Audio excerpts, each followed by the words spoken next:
Hello and welcome back to the F2 show. I'm your host Fraser Ford, and joining me to review the action from this weekend, we have Inside F2 editor LA Wilshaw and Inside F2 writer Lawrence Griffin. Coming up on the show, an action-packed weekend on the streets of Baku. We reflect on all of the excitement. An incredible weekend for the rookies in the field. We evaluate their performances. And we take a look at the reaction on social media off the back of this weekend. But before we do all of that, LA, Lawrence, great to have you with us as always. On the Monaco review, we did a 30-second review of 30 seconds going on 3 minutes, I think it's fair to say, of a review of the weekend. This time, we thought we'd give Lawrence the responsibility to kind of compare, between the two of you, a bit of competition there. See if Lawrence can get any closer to 30 seconds. Lawrence, you up for that? Yeah, with the real and genuine risk that it's closer to a 30-minute race review, I'll give it a try. I mean, yeah, I think 30 seconds is quite harsh, and I think we should probably change that moving forward. But go on, let's give it a go. Producer James, can we get a timer on the screen again, please? And Lawrence, when you are ready, review Baku.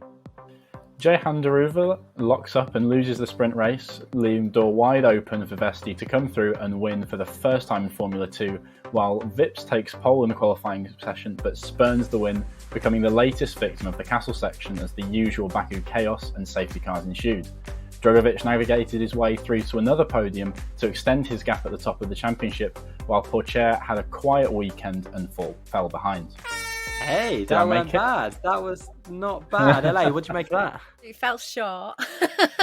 There you go. Well, not much happened, to be fair. Not much to talk about. It was okay, but I get what you've done with that. And all right then. That's fine, you win. A different type of review, gone slightly short there. A bit of fighting talk there from LA. So we'll get another guest on next time, and it's their responsibility to review the weekend. But no, seriously, right. It was a very strong weekend, a very exciting weekend, wasn't it? We'll talk about all of that shortly. But before we do that, let's take a look at the championship standings after round 6. What a season is turning out to be for Felipe Drugovich so far. He extends his championship lead further, moving 46 points clear of Théo Pourchaire. Jehan Daruvala is just 10 points further behind in third. But the main talking point this weekend is that the rookies are making big moves. Second place for Logan Sargent in the feature race means that he jumps 5 places in the standings to P4, whilst Dennis Hauger's win moves him up a massive 8 places in the standings to P5. And it's Marcus Armstrong that rounds out the top 6. And the team standings, MP Motorsport retained their lead at the top of the team standings. However, that lead has been reduced to 26 points after a strong weekend for Prema, who move into second in the standings. And ART just 4 points back in third. A weekend of what could have been for High Tech. They fall to 4th but remain ahead of Carlin. And points for Enzo Fittipaldi in the feature race means that Charouz move into the top 6. And as always, the full standings are available on our website, www.insidef2.com. Right, let's get into it then. What a weekend of Formula 2 action, as we've said. And I love Baku. I don't know about you guys, but I absolutely love it. It always produces so much drama, doesn't it? Let's start with our feature race winner, Dennis Hauger. Maybe not a dominating display, not a lights to flag victory, but he was quick. He put Yuri Vips under enough pressure to make him make that mistake, and he took the win, Lawrence. Yeah, the calm head really prevailed as far as Hauger's concerned. Of course, like you say, there was an element of fortune in that win. Lawson got stuck in the pits, a bit of a slow stop, and maybe he was they were waiting for traffic to release him as well. And of course, Vips made that huge error going into the castle section.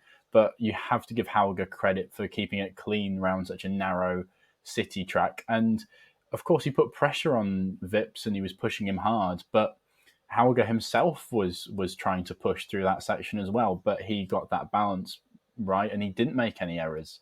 So you've got to say he deserves that win, because if Vips had that clear gap, he wouldn't have to be so much on the limit and he'd give himself more margin and he'd probably win the race. But so Hauger's really made his own luck that weekend. So yeah, I think he really deserved everything he got from it, and he's really starting to build a good season now after a bit of a slow start. Yeah, he really is. Only the third driver this season to take 2 victories or more. He's the first driver, other than Felipe Drugovich and Teo Pourchaire, to win a feature race. He's really growing into the season, isn't he, LA? With Dennis Hauger is unbelievable. I mean, this is what we wanted anyway, isn't it? The Formula 3 champion coming across from Formula 3. You know, he didn't have the sort of greatest start to the season. It did look like he was struggling a little bit, either with the Prema car, with Formula 2, you know, with whatever it was. And he confesses that, you know, it's no secret. He's not trying to pretend that he didn't have issues. But what he's doing now is, you know, he's absolutely making it all work for him. As you say, P5, 55 points. I mean, he's got to be one of the drivers that's made a biggest impression on F2 in history, surely, you know, coming up that quickly. And it goes to show that the other results he's had, in a way, get pushed to one side a little bit, because those 2 wins bump you right up. You know, obviously the wins that get you the points, and it's him, Theo and Felipe who have 2 or more wins now, the only 3 on the grid. And he's absolutely storming away, isn't he? You know, look at Monaco sprint race win and now a feature race win. It's just fabulous to see. Yeah, really, really strong performance from him, and a few people on Twitter saying that he's moved himself into contention, into the conversation for a Red Bull Formula One seat. Maybe over the last couple of weekends, strong weekend in Monaco, strong weekend here, or strong feature race here, definitely. If he continues this form, would you agree, Lawrence, that he's moving himself into contention? Yeah, I think he's definitely putting himself in contention for that Red Bull spot, or for that AlphaTauri spot in F1. He's definitely putting himself into that conversation, because you look at the progression he's made this season from where he started struggling quite a lot to where he is now. The Red Bull bosses will be excited by where he can go in the future if he continues to progress in the way that he's doing. The performances have really picked up, and you put that against the likes of other drivers in the Red Bull Academy, who, like Lawson, Vips, and Deruvala, who have all shown that they have enormous quality, but have faltered at points this season. And that, compared to the upward trajectory of Hauger, that's why they'll be getting so excited about him. So he certainly needs to be in that conversation. I've got the feeling an F1 seat for him next year will be a little bit too soon. I think he might be more of a case of like Mick Schumacher did in Formula 2, building through the first season and then making a proper title challenge in the second season. But the position Dennis Hauger's in and the way that he's performing at the moment, who knows? This year could still be his year. It's Formula 2. Anything can happen. Yeah, Prema have really turned things around as well, haven't they, as a team after a difficult start to the season. Kanal Shah on Twitter says 20 points for Jehan Deruvala at the Azerbaijan Grand Prix, his highest score of the weekend, from a race weekend in 2022. Great points again, LA, but how would he feel off the back of this weekend? Really good points. We've spoken about his consistency in the past, but will he be a little bit disappointed not to be the Prema driver, the first Prema driver to get that first feature race victory of the season? We know how competitive drivers are when it comes to beating your teammate. Yeah, Jehan's incredibly competitive, and not in a disrespectful way. You know, he has this is in a good way. He has quite a lot of confidence. Like, I don't want to say ego, but he has a big confidence. And, you know, from my point of view, he's a very solid driver. And I think there's been lots of occasions over the last, you know, couple of years where he's been a little unfortunate, or, you know, this thing's not quite gone his way. And that isn't always a true reflection of what a good driver is in any series, even in Formula One. You know, we all know the talent of George Russell, and in that Williams, he just couldn't perform. He couldn't show his true potential. And I feel that Jehan might be one of those drivers that, you know, unless you watch him closely, race after race, you do miss that potential, because his results don't necessarily reflect what a good solid driver he is. I don't want to presume to know his mind and presume to sort of think, yeah, say he was very disappointed. But if it was me and the shoe was on my foot and I'd been around F2 for a couple of years, on my job for a couple of years, then I would personally be quite disappointed that I hadn't got it together, or something didn't work for me, that then my new hotshot teammate comes in, or fellow colleague, and they're suddenly getting the results and getting the attention. So it's a bit unfair, I think, some of it, to maybe look at it in a negative way, because Jehan works very, very hard at what he does, and he deserves all the points that he gets. And this weekend, he didn't do much wrong. He locked up, sadly, after that safety car restart for the sprint race. Again, a bit of misfortune. It's all about tyres. We know this. It is all about a little bit of pressure as well. And he did lose his sort of first race win, which was really gutting. That was good. Talk about Vips. The day before, Jehan was just as gutting for me watching as a Formula 2 fan. But he's pretty handy. He's with Carlin. He did pretty well. He's had wins, and in other formulas, and done really, really well. P2s this season. He had a P3 in Jeddah, didn't he, in the feature race? And then he's had 4 second places this season. So he's only one step away from that win. So come on, Jehan, give us all what we want.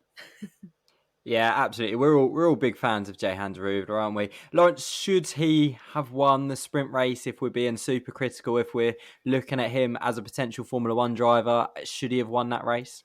Yes, if you want to be in that conversation for the Formula One seat, you have to convert it when the opportunity comes along. You have to win in that situation. You just have to. There's always pressure when you're leading from a restart, and there's a lot to manage, as LA mentioned, with the tyres and the brakes. But that still has to go down as an unforced error. There wasn't a car right up the inside of him, and he just failed to stop properly for the corner.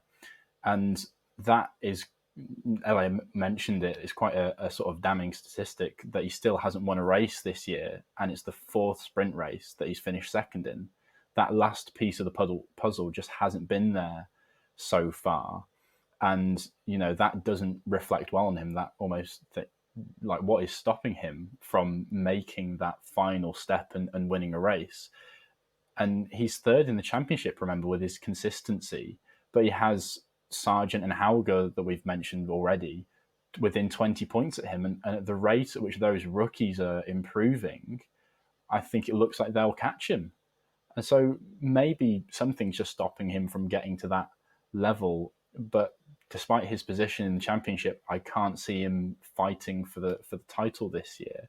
And unless he does something to give that impression to the bosses in Red Bull, who we know can be extremely ruthless, he won't make that next step up into Formula One. Like LA says, it is his 3rd year in the series, and there's an expectation that at that point your experience should give you an advantage over these younger drivers coming through.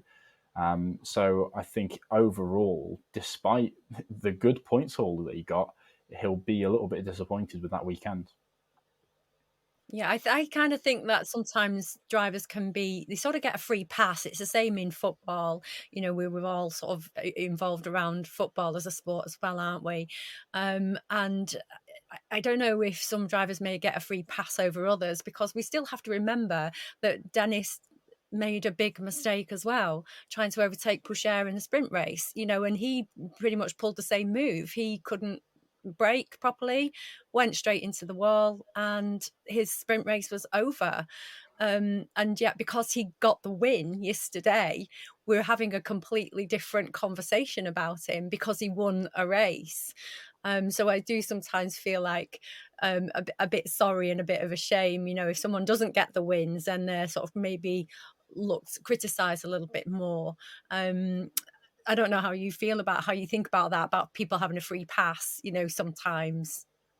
I think it's a brutal sport, and you can perform at a really high level. You don't deliver that win like Hauger did in the feature race, and you get punished for it, both in terms of the points for the overall weekend, and both in terms of how people talk about it. I think it's a shame for him, but it's just the way it is.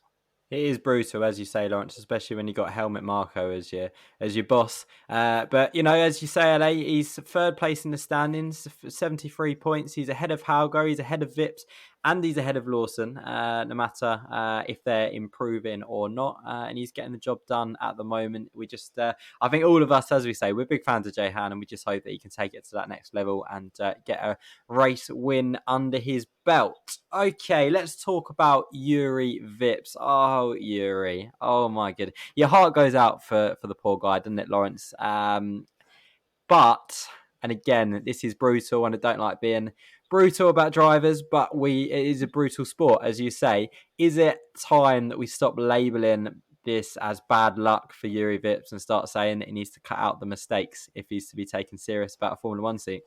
It probably is. I think it's only fair. I've been harsh on Jehan. I've got to be harsh on Yuri as well. There was the Imola feature race that he should have won. He spun out in the Barcelona sprint race, which is actually not that big of a deal. But then when you put that together with the error in Imola and then a slow stop in the feature race at Barcelona, then it just builds the pressure. And all of a sudden you come into the Baku feature race and you've got Dennis Hauger behind you, knowing that to get the season back on track you really need to win, and that little bit of pressure really just builds, and that's been really, really punishing for Yuri Vips. And I do feel for him because he was really hard on himself in Barcelona when he spun out in that sprint race, and again we saw how devastated he was at the weekend. Unfortunately, where he parked up at the exit of the castle section, there was a cameraman there, and the camera stayed on him for an excruciating amount of time. It was really difficult to watch. This is such a punishing sport, and so I just hope that he has the right group of people around him, because that is going to be tough to take. But at the same time, he's one of the quickest guys out there. And when he gets the balance right, he's a real force to be reckoned with. You don't get into the Red Bull Junior program for no reason. And he won twice around Baku last year. And so he's proven that quality that he has. So he's got a few weeks now to reset, go again next time in Silverstone. But he really needs to take advantage of that, because if another error crops up in Silverstone, then the story will be that this guy can't keep it on the track. And that would be really harsh on him, but that is what the story will be. And the sport, as we've said, is very quick to push people aside and to give people a reputation as someone that keeps tripping up and making errors. So there's still plenty of time for him, but he does need to cut those little errors out. Yeah, very easy for me to sit here and say this as an armchair expert, LA, but does he need to be pushing that hard at that stage of the race with 2 laps to go? Can he be slightly more conservative and just bring it home? Or I know he's obviously got Dennis Hauger behind him who's pushing hard as well. What do you think? Well, first of all, I'm glad that Lawrence did use that word excruciating, because I felt exactly the same. I felt very uncomfortable sort of watching those scenes of him. I could feel probably every emotion that went through him at that point. And I was devastated, to be honest. And I think, because it just came across the TV, and I wanted to look away. I was like, oh, please get this camera off him. We don't need to see this right now. And so I do feel the same. I mean, I don't like to be as harsh and as brutal. Everyone gets a chance with me. But I do agree that if he continues to not, is this 3 wins now? He could have had 3 wins, coulda, woulda, shoulda. And that's the difference between winning championships and not, because you've got to finish as well, haven't you? I mean, there are plenty of drivers below that are finishing and they're getting points and they're floating around, and then suddenly somebody like Dennis then gets a win or a couple of wins under his belt. He's shot right up and he's up there ready to then challenge for that championship. So first of all, obviously the biggest rule is keep your car on the track, finish a race.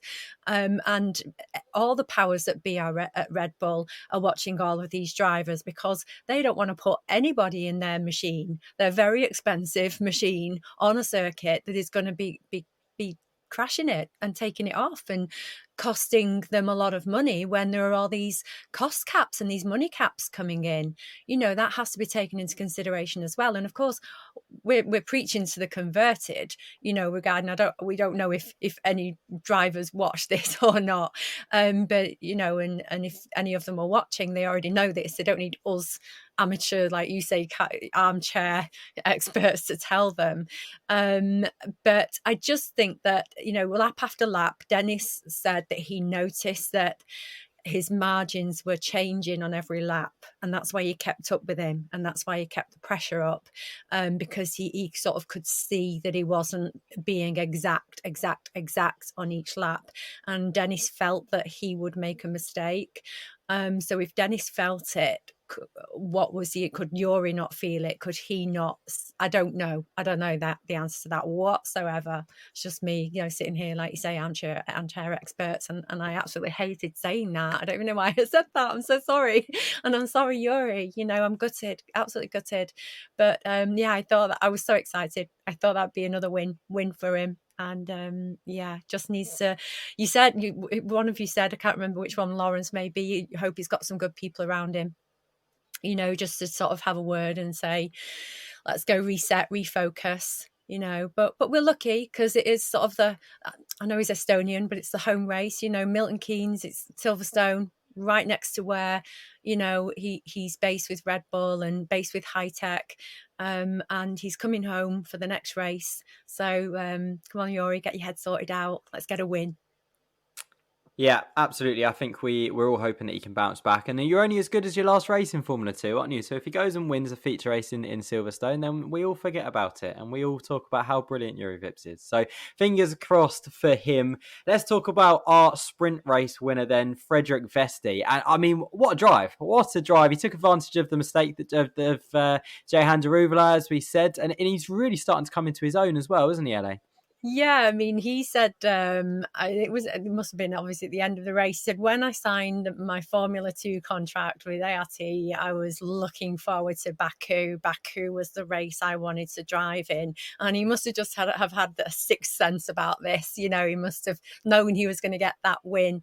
I mean, he took the lead straight away in that sprint race, although he did sort of, lose it again. Daruvala and Hughes, got their places back. But he got his elbows out. He took P2 again off Jake, and he went around the outside to get that as well. So that was a really handy move. And then there was a safety car restart. Well, we had a few, but there was a safety car restart where Jehan did do that lock up. And difference was Vesti kept his head, didn't get affected or phased by that moment, took the lead and scampered off and won. And absolutely well done to him. I mean, he's done quite well. He's sixth, seventh, third, if I'm right. He's got some quite good results in. And as a rookie, you can see he's learning his craft. At the beginning of the season, the focus, I think, was on Theo Pocher, his teammate. The story was about Theo, and it could be his season. And I think that Frederik fell under the radar a little bit. Everyone wasn't really watching him. So he's been able to get on with things quietly in the background. But he's being noticed now, isn't he, for all the right reasons. But we have to remember, he is the champion. He's Formula Regional champion. He does know how to win a championship. He knows how to win races, especially at some real racing circuits, proper racing circuits. Red Bull Ring, Monza, Mugello, 4 wins there that he's had in Formula 3.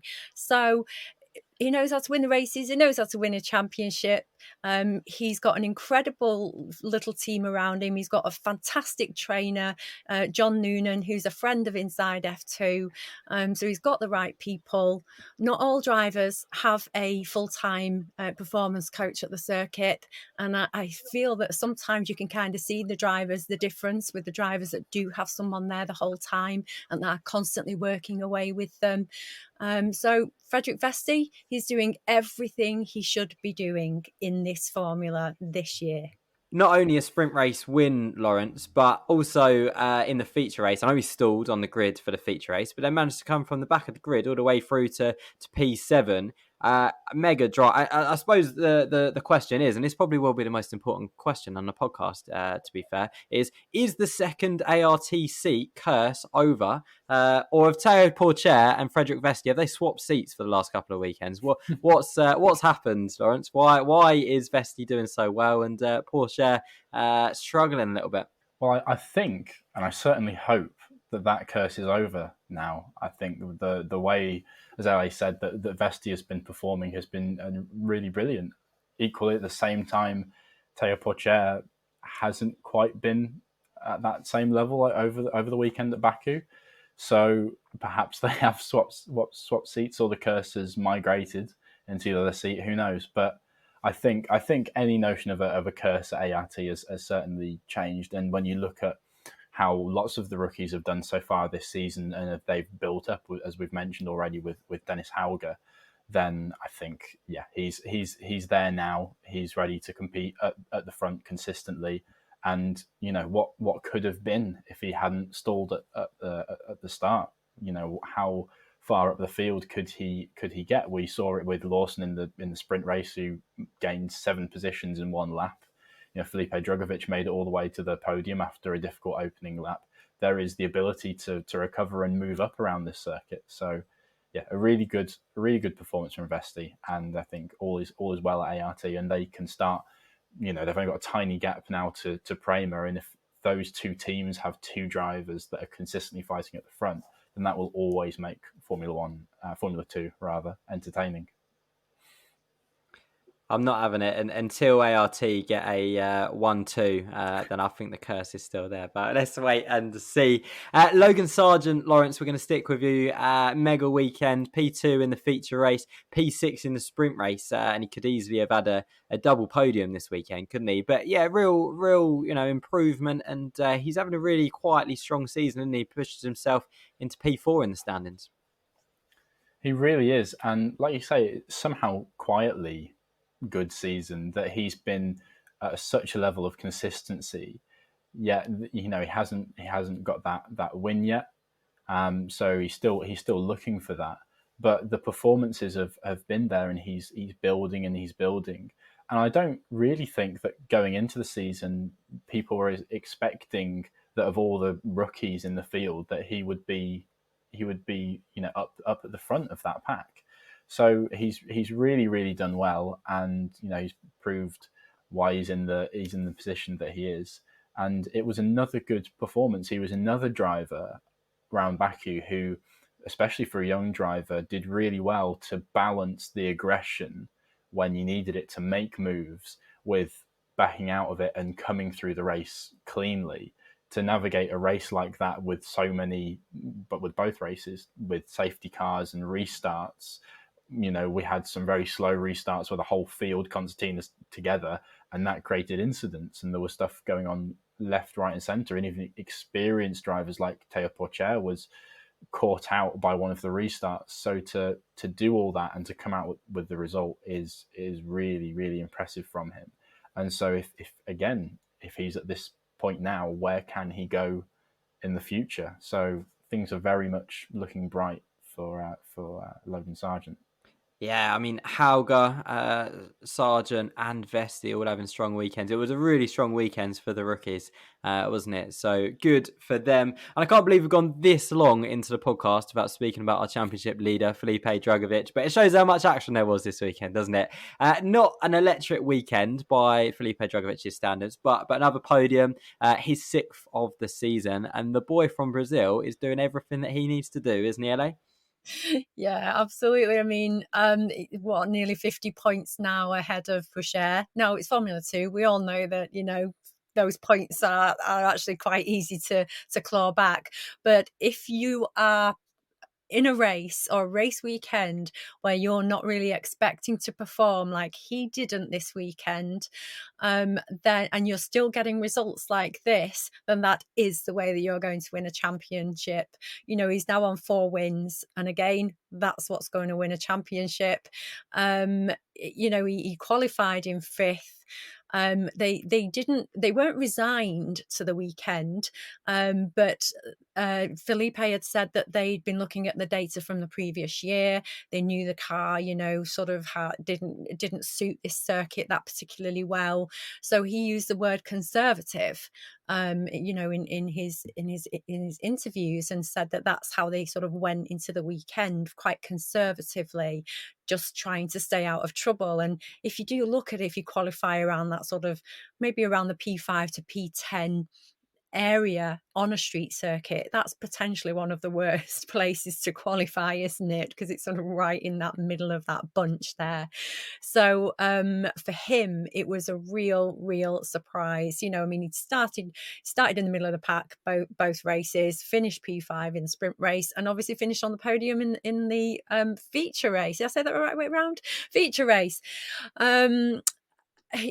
He actually said he got quite angry on the start in that feature race. He slipped down to 8th on the first lap, so he got quite frustrated and angry about it. But he kept his head, obviously, must have done, had a little word with himself, stayed out of trouble, everything else going on around him, and absolutely did, perform and still got on the podium. So I think that, he knocked my socks off this weekend, really. Because of the fact that he wasn't leading from the front, he wasn't expecting to win this, and he still got a podium. I want to really quickly add, and I might get edited here, but about Sargent, what he said was that he is learning. He's a rookie. He understands he's a rookie. He understands he's got so much to learn about Formula 2. And even on Saturday, he said he wasn't doing the restarts very well. And he learned that quickly overnight, or from the results, or from what happened and his telemetry and his data, that when it came to that feature race, he put those restarts together, put all that learning into practice, and look where Logan Sargent finished. Yeah, absolutely. I mean, Felipe Drugovich, he made those positions in the pit stops, didn't he? He had his pace when everyone else was in the pits was electric yet again, and that comes down to his tyre management, which has been exceptional this season. Formula One journalist and writer Philip Horton tweeted over the weekend saying that Felipe Drugovich is 49 points clear in the Formula 2 Championship, giving him a buffer of over a round's worth of points over the rest. No one else is consistent enough to put up a fight. Lawrence, your thoughts on that? Well, so far, that's proved to be true. If the season was from Bahrain to Baku, that would be completely undisputable, because nobody has been close to him in terms of consistency. Of course, lots of things have gone wrong for other drivers, been lots of misfortunes. That's potentially a little bit unkind towards them. But if you look at Drugovich's season as a whole so far, and if you take out that bizarre Monaco sprint race where he put on wet tyres during the dry just to gamble a move up the top 10 because Monaco is the way Monaco is, and if you take out the Imola feature race where he still finished 10th, if you take out those two results, his worst finish has been 6th so far this season. Now, that's a really impressive statistic, and that shows just how consistent he's been. And, even this weekend in Baku, where most of the drivers felt they could have improved over in qualifying, not a lot of drivers were particularly happy that with a lap time so reliant on getting the toe as well, he still managed to qualify 5th, as LA said, and put himself in a position to take advantage of those errors. And he drove like somebody who will win the championship this season. He backed out of it on the first lap at turn 2 and turn 3 with cars up his inside. And that lost in some places, and he was frustrated with that, as LA said. But he made them back later on, and that is the key balance. And he wasn't too aggressive with Daruvula, who was really squeezing him under braking at turn 2 at one of the safety car restarts. And so that's really paid dividends. And I mentioned it before, it's that perfect balance of aggression that he's had that has seen him be so consistent so far this season. He now has a 49-point lead, and we're nearly at the halfway point in the season. That is, if you remove the sprint races, that's nearly 2 whole feature race wins that Pourchaire would need to get to bridge that gap to him. And we're nearly halfway through the season. So if that gap maintains for the next 2 or 3 rounds, then it really becomes a case of it's his championship to lose now. That's how consistent he's been, and in a field full of talent, to be a sort of a little bit of a step above everybody else is really, really impressive. So I think what Djokovic has done this season, I don't think anybody really expected. I think we all knew his talent, but the level that he's shown has been absolutely phenomenal. Absolutely. And if you go on Formula 2 socials and have a look at the comments, they are full of Brazilian fans absolutely loving the fact that he's top of the standings. So good for Felipe. A few incidents to dissect over the weekend, and we're going to do them quick in the interest of time because we are running over schedule. First of all, Ralph Boschung pushing Callum Williams into the wall at turn 1 at the end of the sprint race. We're all big Ralph Boschung fans. We all love Ralph Boschung. But he's driven so many laps around this circuit. He knows the wall comes back towards you on the exit. Should he have maybe given Callum Williams a slight bit more space there, LA? Yeah, I feel, that corner is... I think it's the most incident-filled corner in any formula, arguably. Someone throw that statistic at me. It is a very tricky corner, isn't it? You'll get comments in the comment section below, 100%. That's fine. Hey, every day's a school day, no problem. I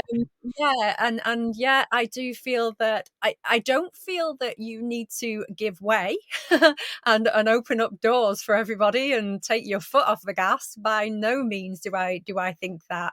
At the end of the day, these guys are racing and they're racing for careers and they're racing for their lives. And so no, but don't open the door, but certainly consider that corner and what can potentially happen on it. And it was an awful accident. That the potential of that. Luckily, it wasn't incredibly high speed. The potential for Callan and for Jem behind him, that had no choice. He was being squeezed a little bit as well, and he had nowhere to go. Because he was 2x2 as well going into that corner, and I felt so sorry. I felt sorry for both of them too then that ended up in the wall, and I'm just really relieved and really glad that both of them got out of those cars and they were both fine. Yeah, nobody wants to see that. We love F2, we love the safety cars, we love all this happening, but we definitely don't want to see that kind of thing, do we? Yeah, echo those thoughts. I'm glad that everyone involved was okay. An Henri Cordeal as well, Lawrence, given a penalty, points penalty for his incident with Ollie Caldwell, which unfortunately does mean he's hit the 12 penalty points and he'll miss the race in Silverstone. Talk us through that. Is that harsh or is that fair, Lawrence? I think it's maybe slightly harsh, that one penalty point on its own, because there was a bit of a concertina effect, and he's just not maybe quite been especially as aware as he might have been. But he's been deemed to be at fault, and sometimes those things go against you. The larger issue is that he was on 11 points before the race started. And you really shouldn't be getting in that position where 1 point means that you lose a race. And when you're in that position, you've got to make sure you get through the race cleanly, because there's getting a result and there's actually being able to turn up in Silverstone in the first place, which you won't be able to do now. So that's really, really tough for him. But you have to sort of take that responsibility and say, I've made too many errors this season, and I shouldn't be getting those penalty points. Absolutely, completely agree. Anyone want to throw out any early suggestions for a replacement? And we'll hold you to it as well. Is David Beckman the early favourite, given that he has already driven a race this season, or a weekend this season? Yeah, I think he would make a lot of sense. It's difficult. Could you get someone that's gone off from F2 and could come back? Get Callum Ilott back or Oscar Piastri? They would do a brilliant job, I'm sure. Although Callum Ilott's quite busy at the moment, to be fair to him. So yeah, I think David Beckman's Oscar Piastri might be as well, shout. I was just going to say that he might be busy. There's rumours going on about him having seat fittings at the moment. Well, so yes, there you go. LA, anyone? I don't know. I kind of think I'd like to see somebody come up that's going to come up that we haven't seen yet. You know, when Jake got his opportunity, when Alesi sort of switched teams, and you know, this sort of rookie had not been in F2 before. Jake popped himself up, didn't he? And that's how we now know and love him in the other VAR car. I don't know, someone like Victor Martins. I don't know, someone who knows, someone new. Let's see some fresh blood in Formula 2. Yeah, Formula 3 on that weekend as well. So it would. Can someone do both? Can they do Formula 2 and Formula 3? Yes. There's nothing to say they can, and there's nothing to say that they won't just pop out of that seat for that little opportunity in F2 either. It's happened before.